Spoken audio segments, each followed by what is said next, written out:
அக்பர் ஒரு நாள் பீர்பாலிடம் பேசிக் கொண்டிருக்கும் பொழுது, முட்டாள்களிடம் பேசுவது எப்படி என்று கேட்டார். திடீரென்று இப்படி ஒரு கேள்வி மன்னர் கேட்பார் என்று எதிர்பார்க்காத பீர்பால், அரசே, இதற்கான பதிலை நாளைக்கு கூறுகிறேன் என்று கூறினார். மறுநாள் காலை பீர்பால் டில்லிக்கு அருகில் உள்ள ஒரு கிராமத்திற்கு சென்று ஒருவனிடம், நான் சொல்வது போல் செய்தால் 100 வெள்ளிக்காசுகள் தருகிறேன் என்று கூறினார். அவனும் சரி என்று கூறினான். உன்னை நான் இப்பொழுது மன்னரின் அரண்மனைக்கு அழைத்துச் சென்று மன்னரிடம் அறிமுகம் செய்து வைப்பேன். உன்னிடம் மன்னர் சில கேள்விகளை கேட்பார். மன்னர் என்ன கேள்விகள் கேட்டாலும் நீ மௌனமாகவே நின்று கொண்டிருக்க வேண்டும் என்று கூறினார்.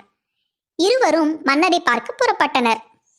பீர்பால் மன்னரிடம் அவனை அழைத்துச் சென்று, அரசே, இவன் எனது உறவினன், படித்தவன், உலக அறிவு மிக்கவன்.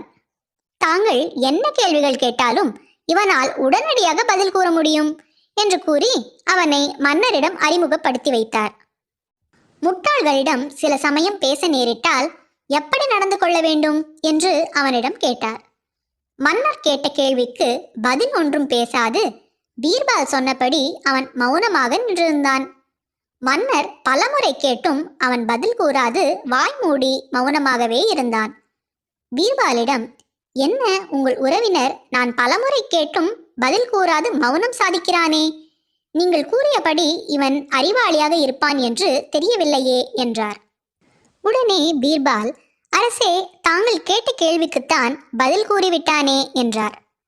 நான் கேட்ட கேள்விக்கு எங்கே பதில் கூறினான்?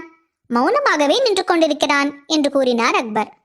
அதற்கு பீர்பால், சில சமயம் முட்டாள்களிடம் பேச நேரிட்டால் மௌனமாக இருக்க வேண்டும் என்பதைத்தான் பேசாது வாய்மூடி மௌனமாக தெரிவிக்கின்றான் என்று கூறினார். முட்டாள்களுக்கு உதாரணமாக தன்னை பற்றி அல்லது எதனை பற்றி அவர்களிடம் பேசினாலும் அவர்களால் தக்க பதில் கூற முடியாது.